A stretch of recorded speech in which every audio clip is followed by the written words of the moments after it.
writing cell notation. This table shows how to write the cell notation.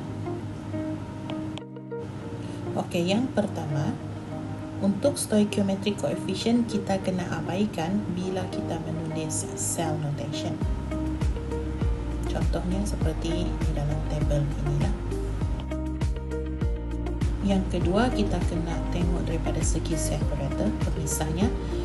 Kalau spesies itu berlainan fasa, kita akan guna pemisah yang satu sahaja begitu. Kalau dia sama fasa, kita akan guna simbol koma. Dan double line itu, double garis itu kita gunakan untuk salt bridge. Next, kalau kamu tengok di sana Ce4+ dan juga Ce3+, kedua-duanya dalam fasa aqueous. So tiada elektrod di sana. So kita akan letakkan di sebelah kanan kathod itu, okey, satu elektrod yang inert untuk menunjukkan kita menggunakan inert elektrod di dalam half cell tersebut. Next, kita tengok daripada segi detailing pula. Kalau spesies itu dalam fasa aqueous, kita kena letakkan dia punya concentration. Dalam fasa gas, kita kena letakkan dia punya pressure. Tapi kalau solid atau liquid, kita just mention bahawa dia solid dan liquid.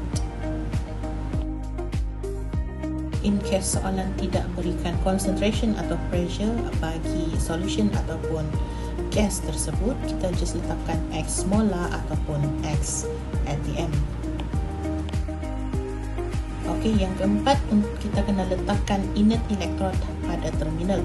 So biasanya inert electrode ini kita gunakan sekiranya spesies pada anode atau spesies pada cathode itu tiada mempunyai fasa solid. Sebagai contohnya di sini anode, dia spesiesnya kedua-duanya adalah gas dan aqueous, dan cathode di sini kedua-dua spesies dalam fasa aqueous. Jadi kita akan letakkan inert electrode pada terminal cathode dan juga anode. So mari kita tengok few example regarding to how to write the cell notation. So we are given the diagram below. We were asked to fill in the blank. Okay, so kita kena tulis half equation for oxidation and reduction, and then next we need to write the overall equation, and then we need to write the cell notation. So in note silver di sana ada perubahan pembetulan plus 0.80 volt. So the first step adalah kita kena tentukan mana satu terminal anode, mana satu terminal cathode. So kita tahu menggunakan poor red cat, okay, positive reduction cathode. So kita kena cari value E naught yang lebih positif, yang mana ianya akan undergoes reduction, and it is the cathode terminal. So bila kita lihat di sana, silver itu is more positive, meaning to say the silver terminal will undergoes reduction and it will become the cathode terminal. Jadi kita punya plumbum terminal tu dia akan jadi anode terminal and undergoes oxidation.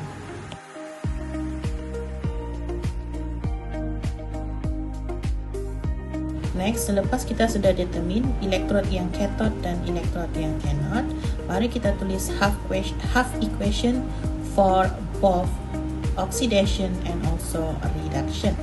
So kita tahu, plumbum will undergoes oxidation. Okay, so oxidation kita ingat sahaja oil, OIL. Oxidation is loose, meaning to say during oxidation it will lose electron. So bila dia lose electron will be located at the product site. Next, for reduction, kita tahu reduction ini tadi RIG, reduction is gain. So meaning to say electron will be located at the reactant site. So this is how we write the oxidation and also reduction equation for this cell. So in case kamu tidak faham apa yang saya terangkan tadi saya gunakan konsep oil rig. Okay, saya akan tunjukkan satu cara lagi. Okay, kita tahu oxidation, PB solid akan produce PB2 plus aqueous. So apa yang kita kena buat, kita akan banding dia punya oxidation number. So kita akan letakkan elektron pada bahagian yang lebih positif, which is at the product site. So kita akan tambah 2 elektron di sana supaya half equation ini menjadi seimbang.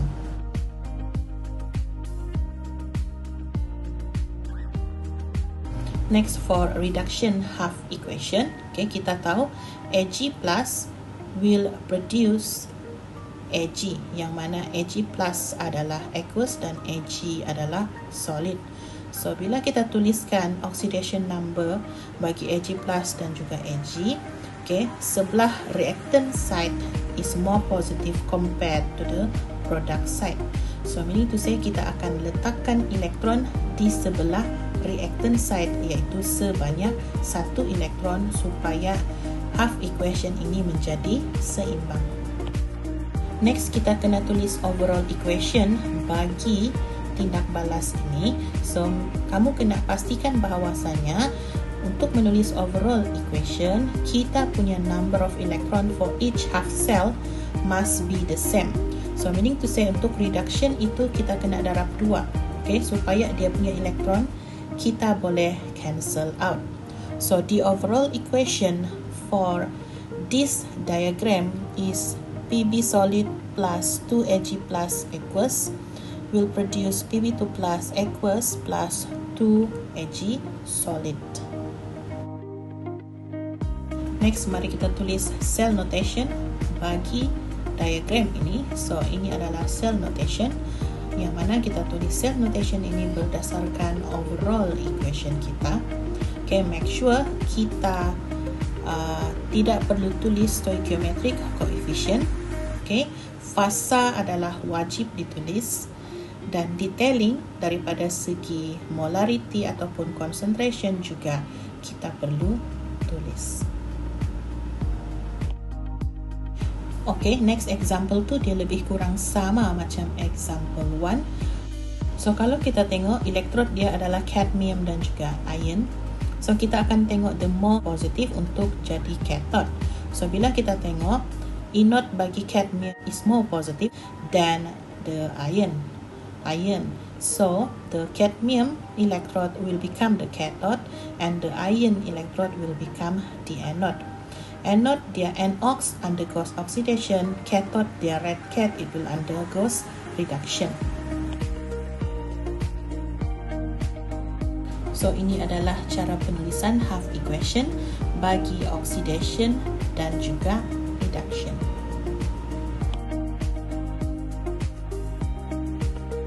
Sebab bilangan elektron dia sudah sama, kita just cancel out the electron and then kita terus tulis overall equation bagi tindak balas ini.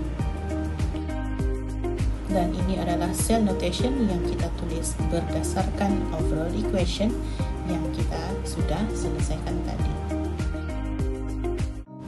Next, for example 3, we are given the cell notation and you will asked to write the balance equation for the above reaction. Okay, so kita dibagi cell notation. So bila dibagi cell notation, kita tahu dia A, B, C. A for anode, B for bridge, and C for cathode. So at the anode, okay, kita ada di sana cadmium solid will produce Cd2+ dalam bentuk aqueous. So di dalam cadmium nitrate itu dia ada Cd2+ dan juga NO3-. Tapi kita cuma berminat dengan Cd2+ ya. NO3- dia ada dalam solution tapi dia cuma bertindak sebagai spectator ion. Dia tengok-tengok je tindak balas yang dalam itu electrolyte. Okay, so ini adalah balance equation at half cell anode, and then at the cathode Ag plus, okay, Ag plus aqueous will produce Ag solid. So dalam argentum nitrat, silver nitrate itu dia ada Ag plus dan juga NO3-. Sama juga NO3- itu pun dia adalah spectator ion. So ini adalah balance equation at half cell cathode. Next, bila kita mau tulis overall equation, make sure the number of electron in each half cell is the same. So apa yang kita kena buat? Kita kena darab equation at half cell cathode dengan 2 supaya dapat bilangan elektron yang sama dengan anode.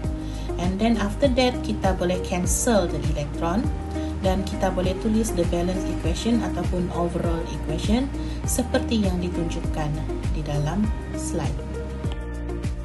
Next, for example 4, ini dia berbeza sedikit.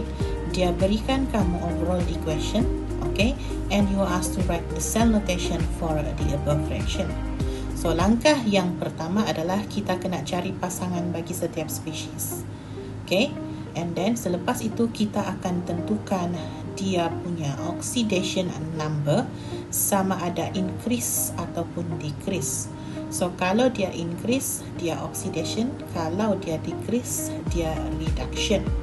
So, bila kita lihat di sini, okay, untuk spesies CE4+ dan juga CE3+, so kita tengok dia punya oxidation number decrease. So, bila decrease, dia reduction, maka dia adalah cathode. Lepas tu untuk cobalt, kita tengok oxidation number dia increase.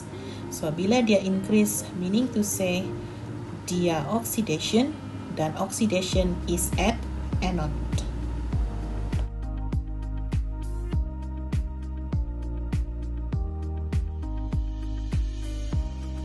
So, ini adalah balance half equation pada anode dan juga pada cathode.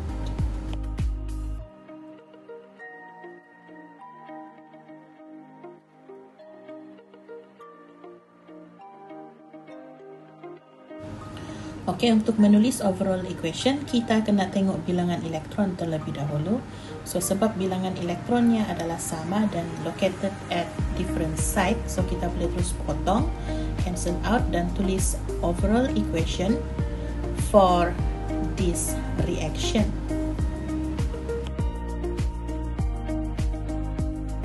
So, this is the cell notation for this reaction based on the overall equation yang kita sudah tulis tadi.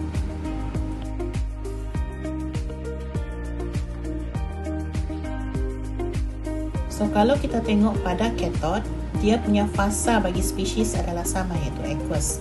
So, maksudnya kita kena tambahkan inert electrode pada terminal cathode sebab tiada fasa solid pada half cell equation tersebut.